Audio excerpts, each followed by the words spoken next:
వ్యక్తిగత పవిత్రతకు, పరిపూర్ణతకు తపస్సు కాలాన్ని వేదికగా చేసుకున్నటువంటి మనకు ఆ లక్ష్య సాధనలో ప్రభువైన యేసుక్రీస్తే మనలను పిలుస్తూ ఉన్నారు. పవిత్రత పొందడానికి, పరిపూర్ణత చెందడానికి ప్రభుని పిలుపును మనము అంగీకరించాలి. ఆ పిలుపుకు స్పందించాలి. ప్రభువు లేవి అనే సుంకరని పిలిచినప్పుడు ఆయన సమస్తాన్ని వదిలి ప్రభువుని అనుసరిస్తూ ఉన్నాడు. కాబట్టి దైవ పిలుపుకు మనము ప్రతిస్పందించేటువంటి నేపథ్యంలో సమస్తాన్ని వదిలివేయాల్సి ఉంటుంది. ప్రతిదీ కూడాను దేవుని తరువాతనే అనేటువంటి భావాన్ని మనము కలిగి ఉండాలి. దేవునికి ప్రథమ స్థానాన్ని ఇవ్వగలగాలి. అప్పుడే ఆయనను అనుసరించడానికి అవకాశము కలుగుతూ ఉంటుంది. ఈ పిలుపుకు స్పందించినటువంటి మనిషికి అవసరమైనటువంటిది పరిపూర్ణత, పవిత్రత పొందడానికి అవసరమైనటువంటిది మొట్టమొదటిగా కీడు మానివేసి మేలు చేయడము అని అంతకుముందు ధ్యానము చేశాము. రెండవ అంశము హృదయ పరివర్తన. ఈ హృదయ పరివర్తనలో చేయాల్సినటువంటిది ఏ విధమైనటువంటి క్రియలు చేయాలి, ఏది చెయ్యకూడదు అనేది మనము ఇజ్యాసు ప్రవక్త గ్రంథములో చూస్తూ ఉన్నాము. ఇజ్యాసు ప్రవక్త ద్వారా భగవంతుడు చెప్పినటువంటి మాటలను జాగ్రత్తగా గమనించినట్లయితే మనము చేయాల్సిన పనులు, చేయకూడనటువంటి పనులు చాలా స్పష్టం చేస్తూ ఉన్నారు. చేయకూడనటువంటి పనులు మొత్తము 7 చెబుతూ ఉన్నారు. వాటిలో మొట్టమొదటిది ఇతరులను పీడించకూడదు. ఈ పరపీడన అనేటువంటిది మనకు సహజంగానే వచ్చేటువంటి లక్షణము. దేనికో ఒకదానికోసము ఇంట్లో తల్లిదండ్రులను పిల్లలు పీడిస్తూ ఉంటారు, స్నేహితులను పీడిస్తూ ఉంటారు, పెద్దలను పీడిస్తూ ఉంటారు, తోటి వారిని పీడిస్తూ ఉంటారు. అంటే తమకు కావాల్సినటువంటిది సాధించడము కోసము ఇతరులను పీడించేటువంటి మనస్తత్వము, దాని నుంచి బయటపడాలి అని చెబుతూ ఉన్నారు. రెండవది ఎవరిని అవమాన పాలు చేయకూడదు. మనము అవమానింపబడినప్పుడు ఏ విధమైన బాధపడతాము అనేది జ్ఞాపకం ఉంచుకుంటే మరోసారి ఎవరిని కూడా అవమానము పాలు చేయము. ఎందుకు అంటే అవమానింపబడినటువంటి మనిషి కొన్నిసార్లు ఆత్మహత్య చేసుకునేటువంటి ప్రమాదము ఏర్పడుతుంది. ఒకరి ప్రాణాలు పోవడానికి మనము ఎప్పుడూ కూడా కారణం కాకూడదు. లేక మానసికంగా మనిషి చచ్చిపోవడానికి కూడా మనము కారణం ఎప్పుడూ కాకూడదు. మూడవది దుష్టవాక్కులు పలకవద్దు అంటున్నారు. చెడ్డ మాటలు, ఇతరులకు హాని కలిగించేటువంటి పనులు ఎప్పుడూ కూడా చేయకూడదు అని చెప్పి అంటూ ఉన్నారు. నాలుగవది పవిత్ర దినమున వ్యాపారాలు మానేయమంటూ ఉన్నారు. ఆదివారములలోనూ, అప్పు పండుగలలోనూ శరీర కష్టమైన పనులు చేయక నిండు పూజ కనుదవగాక అనేది శ్రీసభ చట్టము.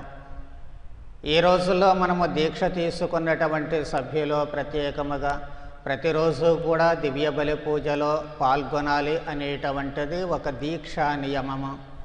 వీటినన్నిటినీ కూడా మనం అనుసరించాల్సినటువంటి అవసరం ఏర్పడుతూ ఉంటుంది. కాబట్టి దేవుని పవిత్ర దినాలు ఎలా పవిత్రపరుస్తామంటే దైవారాధనలో పాల్గొనడము ద్వారానే, దేవునికి ప్రార్థన చేయడం, తద్వారా దేవునితో ఏకత్వాన్ని సాధిస్తే అప్పుడు పవిత్రీకరణ అనేటువంటిది సాధ్యమవుతూ ఉంటుంది. ఐదవది ప్రయాణాలు కూడా మానుకోమంటూ ఉన్నారు. ఎందుకు ప్రయాణాలు మానుకోమని ఆ రోజుల్లో చెబుతూ ఉన్నారు అంటే ప్రయాణము అనేటువంటిది ఒక లక్ష్యము. ఏదో ఒక పని కోసము మనం ప్రయాణాలు చేస్తాము. మరి అలాంటప్పుడు దేవుని పని వదిలివేసి మరొక పని కోసము చేస్తూ ఉన్నట్లయితే అది కూడా భావ్యము కాదు అని దేవుడు చెబుతూ ఉన్నారు. ఆరవది ఇందాక అనుకున్నట్లు పనిపాటలను కూడా ప్రక్కన పెట్టమంటూ ఉన్నారు. అంటే ఈ రోజుల్లో పూర్తిగా మనం పనిపాటలు ప్రక్కన పెట్టాల్సినటువంటి అవసరము ఉండకపోవచ్చు. ఎందుకు అంటే ఏ రోజుకు ఆ రోజు సంపాదించుకునేటువంటి వాళ్ళు ఉంటారు. ఏ రోజుకు ఆ రోజు సంపాదించుకోవడం అవసరం లేనటువంటి వాళ్ళు ఖచ్చితంగా పనిపాటులు ప్రక్కన పెట్టాల్సిందే. కానీ ఆ అవసరము ఉన్నటువంటి వాళ్ళు ప్రక్కన పెట్టాల్సిన అవసరం లేదు. కానీ మొదటిగా దైవ ప్రార్థనలో గడిపి ఆ తర్వాత తమ పనిపాటులకు వెళ్ళాల్సినటువంటి అవసరం ఏర్పడుతుంది. దానికోసము దేవుణ్ణి వదిలివేయడం మళ్ళీ సమంజసము కాదు. అదే అలవాటు అవుతూ ఉంటుంది. 7వదిగా అత్యంత ప్రధానమైనటువంటిది ముచ్చట్లు మానమంటూ ఉన్నారు. కాలక్షేపపు కబుర్లు ఇవి మనకు మహా సరదాతో కూడుకున్నటువంటివి. దీన్నే కొన్నిసార్లు నోటి దురద అంటూ ఉంటాము. ఎందుకు అంటే ఏ పని లేకుండా కూర్చొని సరదాగా కాలక్షేపపు కబుర్లు ఆడేటువంటి నేపథ్యంలో మన ఆలోచనలు మన మాటలు అన్నీ కూడా వేరే వాళ్ళ మీదకు మళ్ళుతూ ఉంటాయి. వాళ్ళ గురించి మంచి మాట్లాడుకుంటే మంచిదే. కానీ 100కి 90% ఎప్పుడూ కూడా చెడు గురించి మాత్రమే మాట్లాడతాము. వాళ్ళలో ఉన్న మంచి మనకు కనిపిస్తూ ఉంటుంది, కానీ దాన్ని ప్రక్కన పెడుతూ ఉంటాము. వాళ్ళలో ఉన్నటువంటి చెడును మాత్రమే మనము స్వీకరించి దాని గురించి ముచ్చట్లాడుకుంటూ ఉంటాము. అందుకే దేవుడు చెబుతూ ఉన్నారు, అసలు ముచ్చట్లాడడమే మానివేయమని చెబుతూ ఉన్నారు. మరి చేయాల్సినటువంటి పనులు ఏమిటి అంటే మొట్టమొదటిగా ఆకలి బాధితులకు అన్నం పెట్టమంటూ ఉన్నారు. ఈ పనికిమాలినటువంటి పనుల కోసము వెంపర్లాడే బదులు వాటిని వదిలివేసి ఎవరు ఆకలితో ఉన్నారు, ఎవరు బాధపడుతూ ఉన్నారు అనేది ఆలోచించడం మొదలు పెడితే ఇందాక అనుకున్నటువంటివన్నీ ప్రక్కకు పోతూ ఉంటాయి. ఆ ఆకలి బాధితులు కనిపించినప్పుడు ఓ ముద్ద అన్నం పెడితే వారి కడుపు నింపినట్లయితే వాళ్ళు పొందేటువంటి తృప్తి, వాళ్ళ ముఖాల్లో కనిపించేటువంటి సంతోషము మనకు కొండంత బలాన్ని ఇవ్వడానికి అవకాశము కలుగుతూ ఉంటుంది. 2వది బాధితులను ఆదుకోమంటూ ఉన్నారు. రకరకాలైనటువంటి బాధితులు ఉంటారు. ఇతరుల చేత బాధింపబడే వాళ్ళు కానీ, వ్యాధుల చేత పీడింపబడే వాళ్ళు కానీ, ఏ విధమైన వాళ్ళ జీవితంలో వచ్చే అనేక బాధలు ఉంటూ ఉంటాయి. అలాంటప్పుడు మనకు చేతనైనంత వరకు ఆదుకోవడము ఒకటి అయితే, 2వది వాళ్లకు ఓదార్పుగా ఉండడము, ఓ మనిషి తోడున్నాడు అనేటువంటి భావన కలిగించేటట్లు వారికి మానసిక ధైర్యాన్ని ఇవ్వడము చాలా ముఖ్యమైనటువంటిది. 3వది విశ్రాంతి దినాన్ని పవిత్రపరచండి అంటూ ఉన్నారు. పవిత్రపరచడము అంటే ఇందాక అనుకున్నట్లుగా దైవారాధనలో మునగడము, దేవుని ప్రార్థన చేయడము, ఒక్కొక్కరి అంతస్తుకు తగినటువంటి విధముగా ఒక్కొక్కరి జీవిత స్థితిగతులను అనుసరించి దైవ ప్రార్థనలో ఎంతసేపు ఉండగలము అంటే అంతసేపు ఉండాల్సినటువంటి అవసరము ఉంది. కానీ వాటిని అతిక్రమించి సమయం ఉన్నా మనము దాన్ని పట్టించుకోకపోతే మళ్ళీ అది దైవ వాక్కు అతిక్రమణ క్రిందకే వస్తుందనే సత్యాన్ని మనము మరచిపోకూడదు. చివరిగా దేవుడు చెబుతూ ఉన్నారు, పవిత్ర దినాన్ని సంతోషంగా గౌరవంగా భావించండి అని.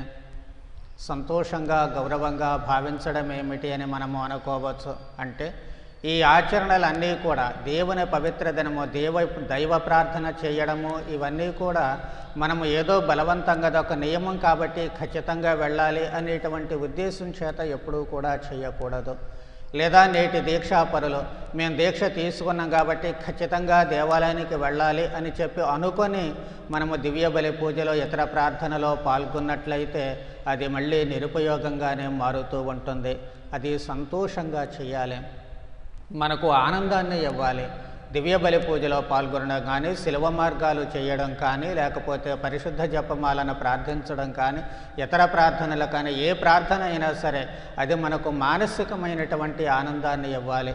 చాలా సంతోషంతో ఇది నేను చెయ్యాలి అని చెప్పి చిన్నపిల్లలు చాక్లెట్ తినడానికి ఎంతటి ఆనందాన్ని చూపిస్తారో, ఐస్ క్రీమ్ కొనిస్తే ఎంతటి ఆనందంతో దాన్ని స్వీకరిస్తూ ఉంటారో, దైవ ప్రార్థన మనము కూడా అంతే ఆనందముతో స్వీకరించాలి. దేవాలయంలోనికి అడుగులు వేయడానికి అంతే ఆనందముతో దాన్ని మనం స్వీకరించాలి. అంతేకాకుండా దేవుడు అంటున్నారు గౌరవముతో స్వీకరించాలి అని. అదో గౌరవము. అది దేవుణ్ణి గౌరవించినట్లు మాత్రమే కాదు, కానీ మనకు కూడా అదొక గౌరవము. ఏదో ఒక గొప్ప పని చేసినప్పుడు మనము కాలరెగరేసుకుంటూ గౌరవంగా ఛాతీ ఎంత 4 అంగుళాలు పెరుగుతూ ఉంటుంది. అలాగే దేవాలయానికి వచ్చేటప్పుడు ఇది నాకు గౌరవాన్ని ఇస్తుంది. దివ్య ప్రార్థనలో పాల్గొనేటప్పుడు, దివ్య బలి పూజలో పాల్గొనేటప్పుడు నేను గౌరవింపబడుతున్నాను, నాకు గౌరవము దక్కుతుంది అనేటువంటి భావన ఎప్పుడైతే మనకు వస్తుందో ఖచ్చితంగా మనము వాటిని అనుసరించడానికి అవకాశము కలుగుతూ ఉంటుంది. ఇవి గనుక మనము ఆచరించగలిగినట్లయితే అవే మన జీవిత పరివర్తనకు నాంది పలుకుతూ ఉంటాయి. ఇలా మన జీవితాన్ని పరివర్తన వైపుకు మళ్లించినట్లయితే, మలచుకున్నట్లయితే మనము పవిత్రత, పరిపూర్ణత సాధించడానికి మరో అడుగు ముందుకు వేసిన వాళ్ళం అవుతూ ఉంటాము. మరో అడుగే కాదు, మరిన్ని మెట్లు ఎక్కినటువంటి వాళ్ళం అవుతూ ఉంటాము. కాబట్టి అందుకు అవసరమైనటువంటి వరానుగ్రహాలు, దేవుని పిలుపును వినడము, దానికి స్పందించడము, స్పందించి దేవుడు చెప్పినటువంటి ఆజ్ఞలను పాటించగలిగి హృదయ పరివర్తనకు అవసరమైనటువంటి ఈ క్రియలన్నిటినీ కూడా అనుసరించే మంచి మనస్సును మనందరికీ ప్రసాదించమని ప్రార్థన చేద్దాం.